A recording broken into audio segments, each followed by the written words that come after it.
স্বাগত সংবাদ সন্ধ্যায়, আপনাদের সঙ্গে আছি গোলাম সুফিয়া এবং আমি সুমনা সিমি। শুরুতেই জানাচ্ছি শিরোনামগুলো। ঝিনাইদহের কালীগঞ্জে উল্টে যাওয়া বাসে ট্রাকের ধাক্কা, নিহত 10, হাসপাতালে ভর্তি আহত 20 জন।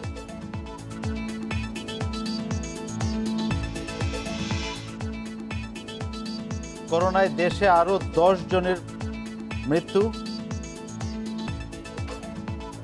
টিকা কেন্দ্রে বেড়েছে উপস্থিতি, নিলেন প্রধানমন্ত্রীর উপমন্ত্রী সহ 1.5 লাখ মানুষ। জিয়াউর রহমান সহ বঙ্গবন্ধুর খুনিদের রাষ্ট্রীয় খেতাব বাতিলের বিষয়ে সিদ্ধান্ত আগামী সপ্তাহে, জানালেন মুক্তিযুদ্ধ মন্ত্রী।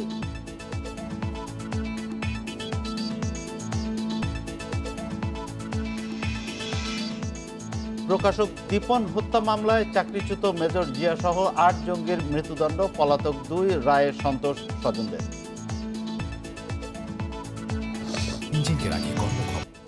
ঝিনাইদহের কালীগঞ্জে বাস ও ট্রাকের সংঘর্ষে 10 জন নিহত হয়েছেন, আহত হয়েছেন কমপক্ষে 20 জন। বিকেলে উপজেলার 12 বাজার এলাকায় এ দুর্ঘটনা ঘটে। পুলিশ জানিয়েছে, দুর্ঘটনা কবলিত বাসটি যশোর থেকে মাগুরায় যাচ্ছিল। ঝিনাইদহের কালীগঞ্জের 12 বাজার এলাকায় একটি ট্রাককে ওভারটেক করে বাসটি নিয়ন্ত্রণ হারিয়ে উল্টে যায়। এ সময় বিপরীত দিক থেকে আসা একটি ট্রাক এসে বাসটিতে সজোরে ধাক্কা দেয়। এতে ঘটনাস্থলেই বাসের 9 যাত্রী নিহত হন।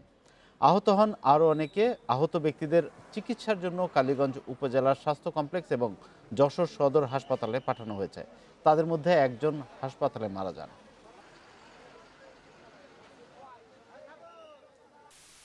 যারা আহত আছেন তাদেরকে সুচিকিৎসা দিতে পারবো।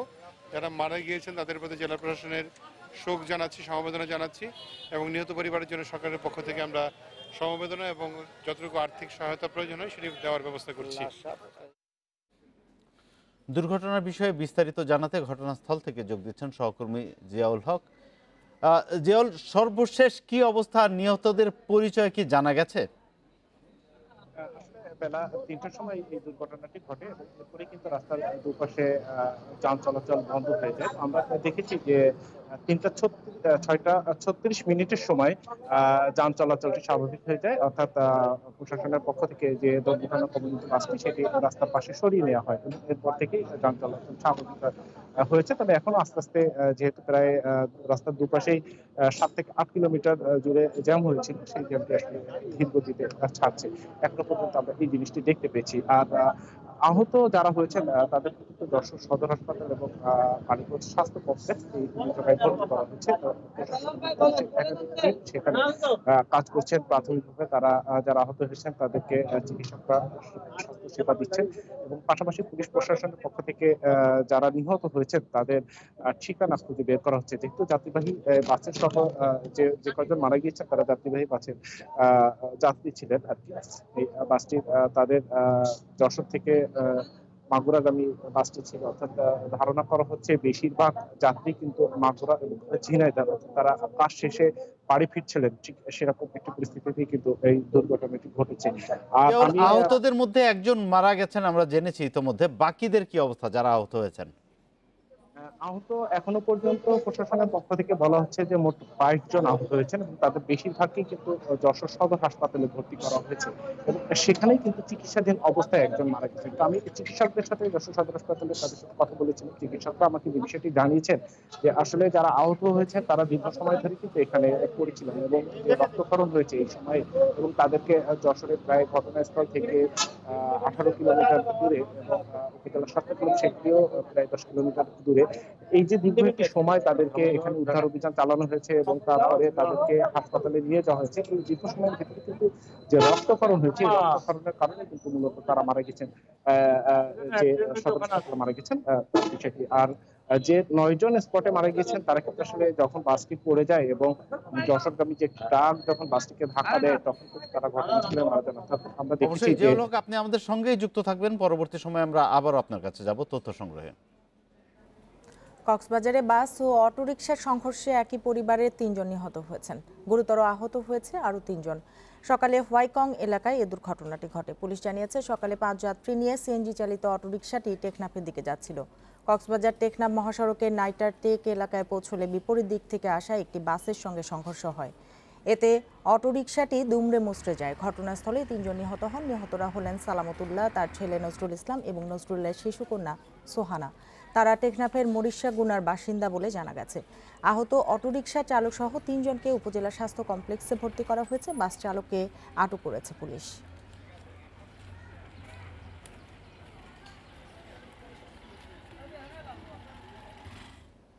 পরপর দুদিন রাজধানীতে বাস চাপায় মারা গেল দুজন। সকালে যাত্রাবাড়িতে ৮ নম্বর বাসের চাপায় মৃত্যু হয় বিদ্যুৎ উন্নয়ন বোর্ডের কাঠমিস্ত্রি নুরুল হক শেখের। বাসের চালক এবং সহকারী সহ ৩ জনকে আটক করেছে পুলিশ। বাসটিকেও জব্দ করা হয়েছে। মঙ্গলবার বিকেলে রাজধানীর মালিবাগে বাস চাপায় মারা যান বাসের সহকারী নাজমুল। বুধবার সকালে যাত্রাবাড়িতে মারা গেলেন আরেকজন। বাস স্ট্যান্ডে থেমে থাকা দুটি বাসের মাঝ দিয়ে পার হওয়ার সময় চাপা পড়েন নুরুল হক শেখ। তাকে ঢাকা মেডিকেলে নেন ৮ নম্বর বাসের ২ কর্মী। সেখানে নুরুলকে মৃত ঘোষণা করেন চিকিৎসক। 3টা গাড়ি আছে, আমার গাড়ির পিছে, হ্যাঁ গাড়ির সামনে, হ্যাঁ গাড়ির আগে সামনে একটা গাড়ি আসলো, মানে গাড়ি যাত্রী ভর্তি আছে, হ্যাঁ গাড়ির সামনে বসছে। আমার গাড়ি মারণে হ্যাঁ গাড়ির সামনে চাপ খেয়েছে। নিহত নুরুল হক শেখ বিদ্যুৎ উন্নয়ন বোর্ডে কাঠমিস্ত্রি ছিলেন। তার বাড়ি পিরোজপুরে। 2001 সালে জয়েন করেন, উনি ক্যাজুয়ালে ছিলেন। এরপরে 2012 সালে ওনাকে নিয়মিত করা হয়েছে এবং কেবল এই নিয়মিত পর থেকে ওনার বয়স 8 বছর, অর্থাৎ পেনশনেবল সার্ভিস হয়েছে। উনি অত্যন্ত ভালো লোক ছিলেন এবং উনি কাঠমিস্ত্রি ছিলেন, ভালো কাজ করতেন। এ ঘটনায় বাসের চালক বাদশা ও কর্মী নূরনবী ও মাসুদকে আটক করেছে পুলিশ। এখন এরা যদি মামলা করে, এখন ড্রাইভার এবং গাড়ি আটক, আর আমার এখানে হেল্পার আটক আছে। 2 সন্তান, স্ত্রী ও মা সহ পুরো পরিবারের একমাত্র উপার্জনক্ষম ছিলেন নুরুল হক শেখ। বন ইবনে কামাল, ইন্ডিপেন্ডেন্ট নিউজ, ঢাকা। দেশে করোনায় আরও 10 জনের মৃত্যু হয়েছে। এর মধ্যে পুরুষ 7 এবং নারী 3 জন। এ নিয়ে মোট প্রাণহানি হল 8,239 জনের। 206টি ল্যাবে 24 ঘন্টায় 14,999 নমুনা পরীক্ষায় করোনা শনাক্ত হয়েছে 388 জনের। পরীক্ষা বিবেচনায় শনাক্তের হার 2.59%। বুধবার স্বাস্থ্য অধিদপ্তরের বিজ্ঞপ্তিতে জানানো হয়, দেশে মোট করোনা আক্রান্তের সংখ্যা দাঁড়ালো 5,39,153 জনে। সুস্থ হয়েছেন আরও 717 জন। এ নিয়ে মোট সুস্থ 4,85,290 জন।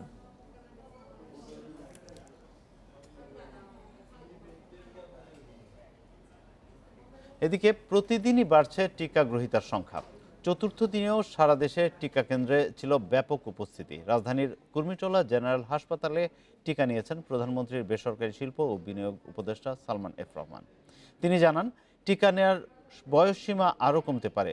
এদিকে টিকা নিতে সুরক্ষা ওয়েবসাইটেও দ্রুত বাড়ছে নিবন্ধন। এ পর্যন্ত আবেদন করেছেন 9,20,000 জন। এদিকে সারা দেশে টিকা নিলেন মোট 1,58,451 জন। করোনা চিকিৎসার হাসপাতাল কুর্মিটোলা এখন উৎসবমুখর।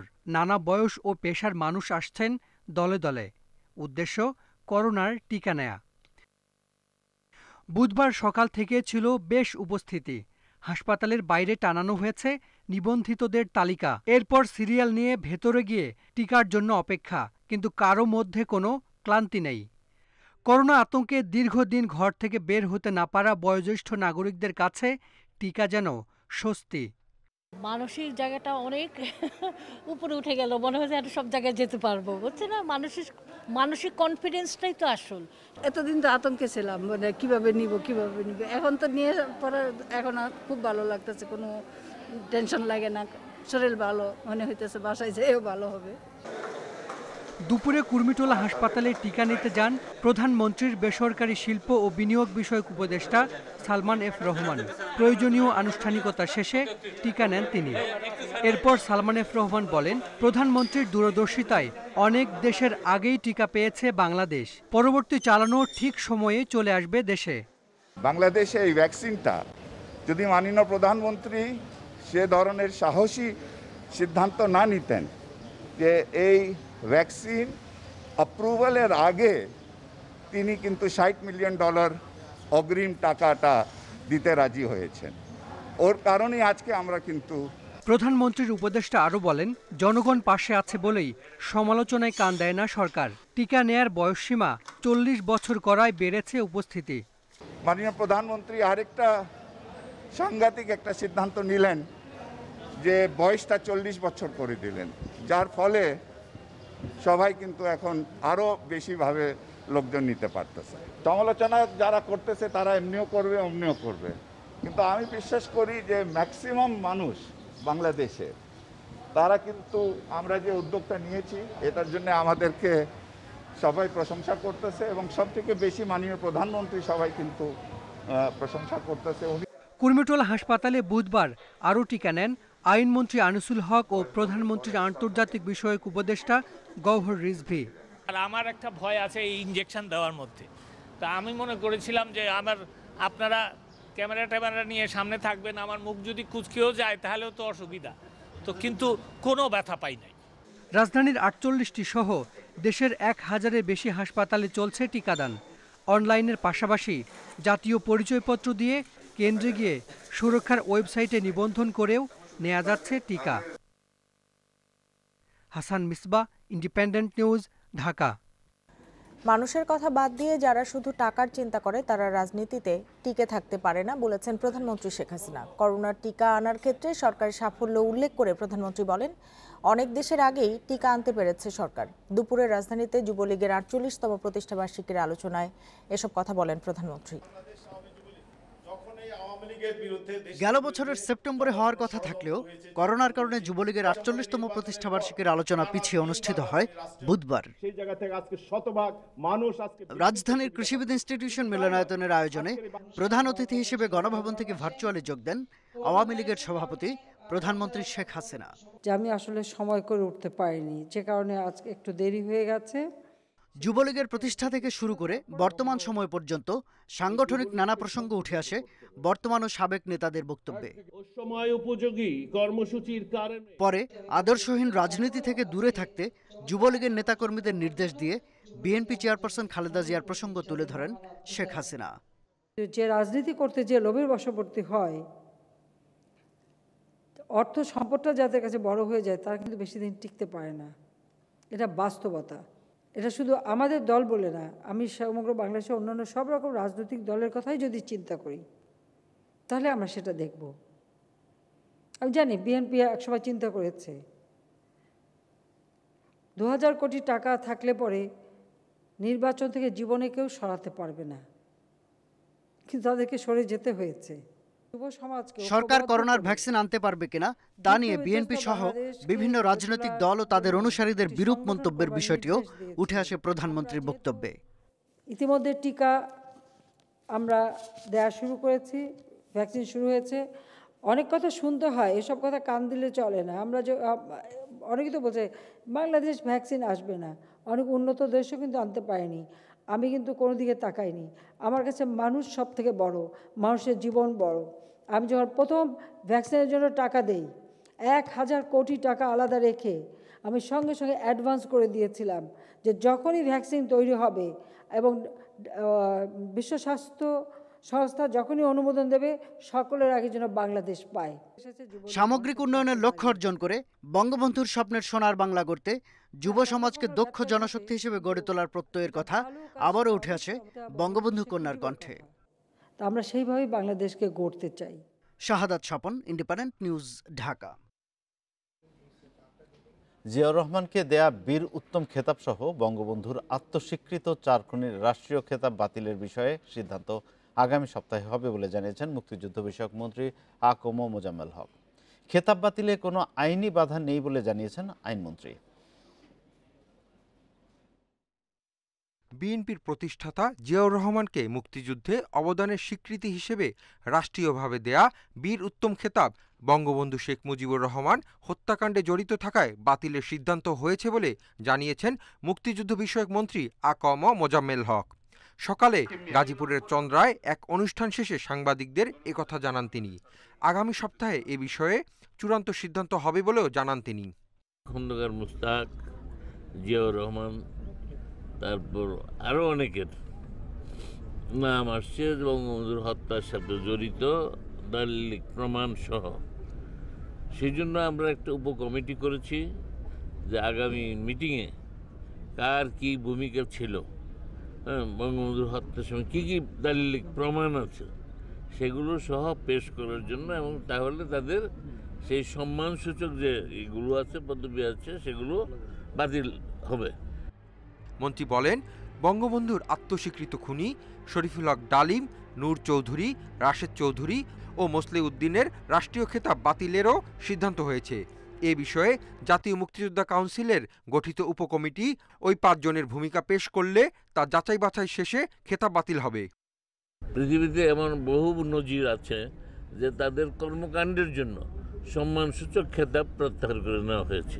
তাদের কার কি ভূমিকা, বঙ্গবন্ধু হত্যার সাথে সম্পৃক্ততা কি, সেটা দালিলিক প্রমাণ সহ পরবর্তী সভায় উপস্থাপিত হলে চূড়ান্ত সিদ্ধান্ত নেবে। এদিকে সাবেক রাষ্ট্রপতি জিয়াউর রহমানের খেতাব বাতিলে আইনি কোনো জটিলতা নেই বলে জানিয়েছেন আইনমন্ত্রী আনিসুল হক। মুক্তিযোদ্ধা নাম ধারণ করে বাংলাদেশের মুক্তিযুদ্ধের যে চেতনাকে নষ্ট করেছে, তার কি মুক্তিযোদ্ধা থাকার কোনো অধিকার আছে? মঙ্গলবার জাতীয় মুক্তিযোদ্ধা কাউন্সিল জামুকার ৭২তম সভায় জিয়াউর রহমান সহ এই 5 জনের রাষ্ট্রীয় খেতাব বাতিলের সিদ্ধান্ত হয়। Hasib Mahmud Shah, independent news, Dhaka.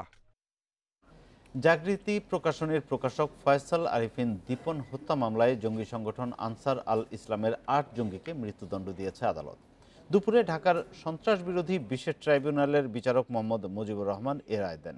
দণ্ডপ্রাপ্তদের মধ্যে আছেন চাকরিচ্যুত মেজর সৈয়দ জিয়াউল হক জিয়া, তিনি সহ 2 আসামি এখনও পলাতক।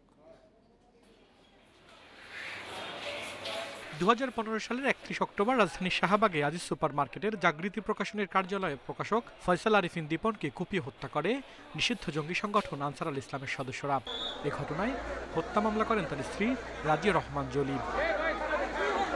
বুধবার সকালে মামলার অভিযুক্ত 8 আসামির মধ্যে 6 জঙ্গি মইনুল হাসান শামীম, আব্দুস সবুর, খায়রুল ইসলাম, আবু সিদ্দিক সোহেল, মোজাম্মেল হোসাইন ও শেখ আবদুল্লাহকে কঠোর নিরাপত্তায় আনা হয় আদালতে। মূল অভিযুক্ত সেনাবাহিনীর চাকরিচ্যুত মেজর সৈয়দ জিয়াউল হক জিয়া ও আকরাম হোসেন ওরফে হাসিব পলাতক। আদালত জানিয়েছে, সাংগঠনিকভাবে পরিকল্পনা করে হত্যা করা হয়েছে দীপনকে। আসামিরা সমাজ রাষ্ট্রের শত্রু। এদিকে এই রায়ে সন্তোষ প্রকাশ করেছে রাষ্ট্রপক্ষ। অত্র মামলার আসামিদের লক্ষ্য ছিল ব্লগার, লেখক ও প্রকাশকদের হত্যা করে মানুষের কণ্ঠ স্তব্ধ করে দেয়া এবং মানুষের মনে আতঙ্ক তৈরি করে জননিরাপত্তা বিঘ্নিত করা। আর এসবের উদ্দেশ্য হলো মানুষের মত প্রকাশের স্বাধীনতাকে বন্ধ করে দেয়া, রাষ্ট্রের গণতান্ত্রিক ও অসাম্প্রদায়িক চরিত্র ধ্বংস করে দেয়া। অন্যদিকে আসামিরা ন্যায় বিচার থেকে বঞ্চিত হয়েছে বলে দাবি তাদের আইনজীবীর। এই মামলায় কোনো প্রত্যক্ষদর্শী ছিল না দাবি করে রায়ের বিরুদ্ধে উচ্চ আদালতে যাওয়ার কথাও জানান তিনি। আই উইটনেস নাই, এই মামলায় কোনো সাক্ষী কোনো আসামির নাম বলে নাই, ঘটনাস্থলে কেউ ছিল না। এটা সম্পূর্ণ আমরা এই রায়ে আমরা সংক্ষুব্ধ, আমরা উচ্চ আদালতে এই রায়ের বিরুদ্ধে আমরা আপিল করব। গ্রেপ্তার 6 আসামি হত্যাকাণ্ডে জড়িত থাকার কথা স্বীকার করে 164 ধারায় জবানবন্দি দিয়েছে আদালতে। আর এই মামলায় সাক্ষ্য দিয়েছেন 23 জন। আল আমিন হোসেন, ইন্ডিপেন্ডেন্ট নিউজ, ঢাকা। সাতক্ষীরায় জেএমবির সিরিজ বোমা হামলা মামলায় 8 জনকে 13 বছর করে এবং 10 জনকে বিভিন্ন মেয়াদে কারাদণ্ড দিয়েছে আদালত।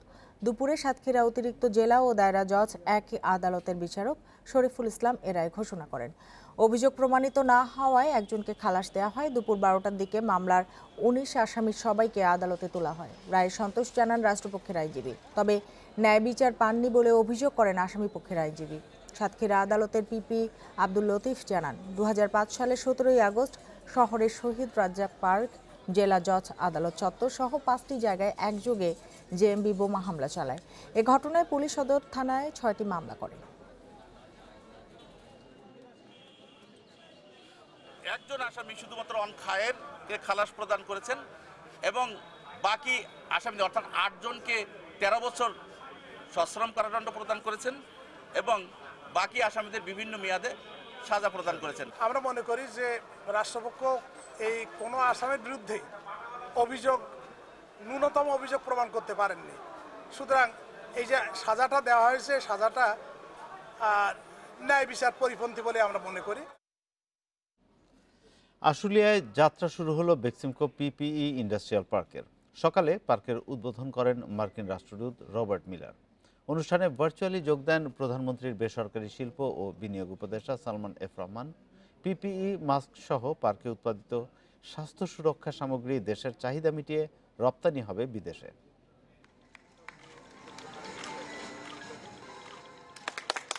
উদ্বোধন হলো দক্ষিণ এশিয়ার প্রথম বেক্সিমকো পিপি ইন্ডাস্ট্রিয়াল পার্ক। আশুলিয়ায় নির্মিত এ পার্কে উৎপাদিত মাস্ক, গাউন সহ স্বাস্থ্য সুরক্ষা সামগ্রী রপ্তানি হবে বিশ্ববাজারে। উদ্বোধনী অনুষ্ঠানে প্রধান অতিথি মার্কিন রাষ্ট্রদূত রবার্ট মিলার বলেন, করোনা মহামারীর সময় যুক্তরাষ্ট্রসহ সারা বিশ্বে শিল্প কলকারখানা বন্ধ করে দেয়া হয়, কিন্তু বাংলাদেশের ওষুধ উৎপাদনকারী প্রতিষ্ঠানগুলো কাজ চালিয়ে যায়। এর মধ্যে বেক্সিমকো গ্রুপ সবচেয়ে বড় ইতিবাচক ভূমিকা রেখেছে। ব্যক্তিগত সুরক্ষা সামগ্রী পিপির বিশ্ববাজার প্রায় $200 বিলিয়ন। সেখানে একক আধিপত্য চীনের। বেক্সিমকোর হাত ধরে দক্ষিণ এশিয়া হবে পিপি উৎপাদনের নতুন হাব। উন্নতমানের স্বাস্থ্য সুরক্ষা সামগ্রী তৈরিতে বাংলাদেশ উদাহরণ সৃষ্টি করেছে। বিশ্বমানের পণ্য উৎপাদনে বাংলাদেশের শ্রমিকরা দক্ষতার পরিচয় দিয়েছে। মহামারীর সময় বেক্সিমকো আমেরিকাতে প্রায় 65 লাখ সুরক্ষা সামগ্রী রপ্তানি করছে। দুই দেশের বন্ধুত্বপূর্ণ সম্পর্ক অটুট থাকবে। উদ্বোধনী অনুষ্ঠানে ভার্চুয়ালি যোগ দেন প্রধানমন্ত্রীর বেসরকারি শিল্প ও বিনিয়োগ উপদেষ্টা সালমান এফ রহমান। তিনি বলেন, করোনাকালে দেশের অর্থনীতি সচল থাকায় প্রবৃদ্ধি স্বাভাবিক ছিল। প্রধানমন্ত্রীর সাহসী সিদ্ধান্তের কারণে করোনার টিকার সবচেয়ে বেশি মজুদ রয়েছে বাংলাদেশে। তিনি বলেন, দেশের উৎপাদিত সুরক্ষা সামগ্রী দিয়ে সবার আগে বাংলাদেশের চাহিদা মেটানো হবে, এরপর আমেরিকা, ইউরোপে রপ্তানি হবে। এখন আমাদের দেশে বিশ্বমানের N95 মাস্ক উৎপাদন করা হবে। এর মাধ্যমে আমাদের নতুন ক্ষেত্র তৈরি হবে। আমরা বিশ্বের নানা দেশে এই মাস্ক রপ্তানি করতে পারব। এরই মধ্যে প্রায় 50টি প্রতিষ্ঠানকে মাস্ক উৎপাদনের অনুমতি দেওয়া হয়েছে, যারা এতদিন দেশেই মাস্ক বিক্রি করত। এছাড়াও দেশের ফার্মাসিউটিক্যাল কোম্পানিগুলো এবং বেক্সিমকো শুরু থেকেই গুরুত্বপূর্ণ ভূমিকা পালন করছে। দেশের ভেতরে ছাড়াও প্রায় 20টি দেশে রেমডিসিভির রপ্তানি করা হয়েছে। আমাদের প্রধানমন্ত্রীর অক্লান্ত চেষ্টায় বর্তমানে বাংলাদেশে পর্যাপ্ত ভ্যাকসিন মজুদ আছে। যুক্তরাষ্ট্রের মতো বাংলাদেশেও ভ্যাকসিন কর্মসূচি খুব পরিকল্পনা মাফিক কার্যকর হচ্ছে।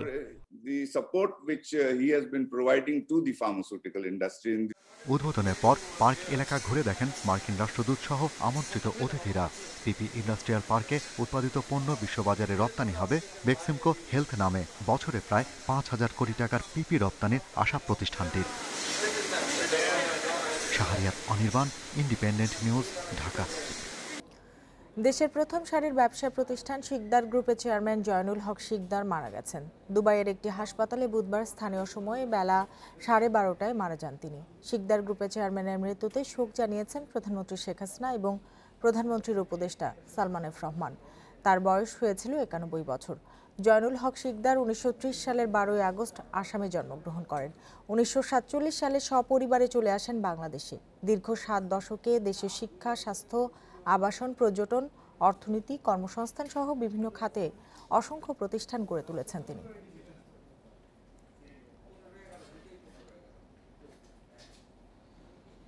অতীত থেকে শিক্ষা নিতে চান মুমিনুল হক। সিরিজ বাঁচানোর ম্যাচে সতীর্থদের কাছে সেরাটা চান মুমিনুল।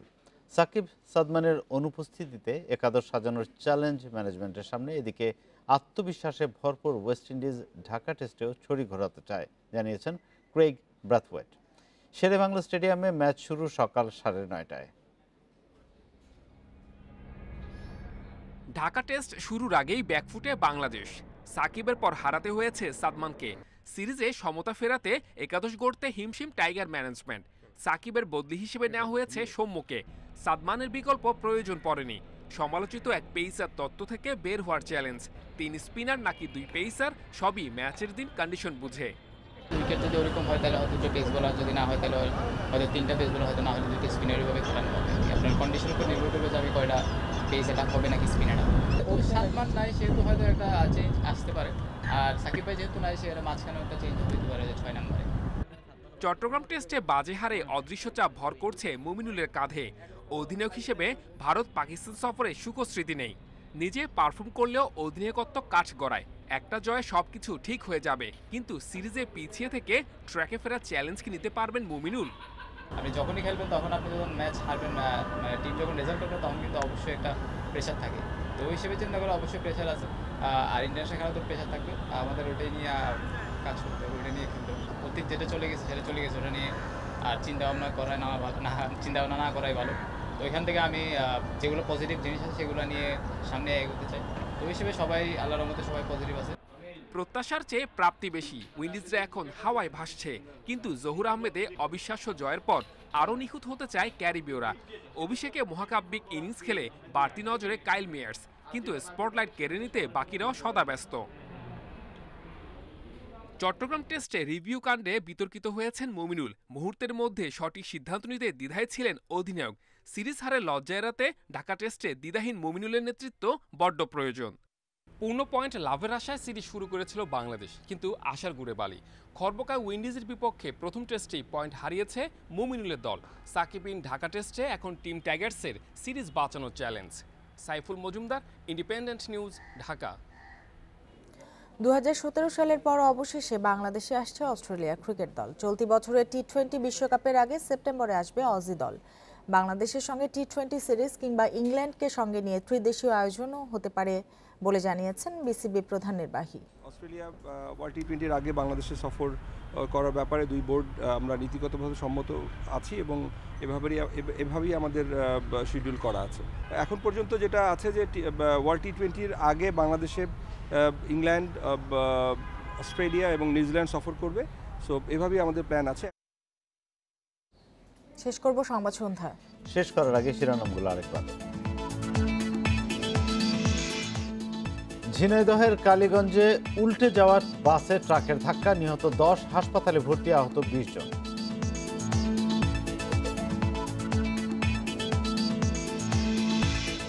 করোনায় দেশে আরও 10 জনের মৃত্যু। আজও টিকা কেন্দ্রে বেড়েছে উপস্থিতি, নিলেন প্রধানমন্ত্রীর উপদেষ্টা মন্ত্রী সহ 1.5 লাখ মানুষ।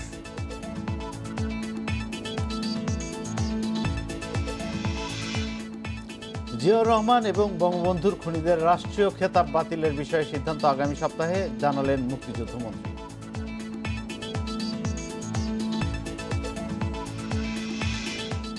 প্রকাশক দীপন হত্যা মামলায় চাকরিচ্যুত মেজর জিয়া সহ 8 জঙ্গির মৃত্যুদণ্ড, পলাতক 2, রায় সন্তোষ স্বজনদের। ছিল আজকের সংবাদ সন্ধ্যায়। ইন্ডিপেন্ডেন্ট টেলিভিশনের সব খবর আরও বিস্তারিত জানতে চোখ রাখুন আমাদের ফেসবুক, ইউটিউব এবং টুইটারে। সাথে থাকার জন্য ধন্যবাদ।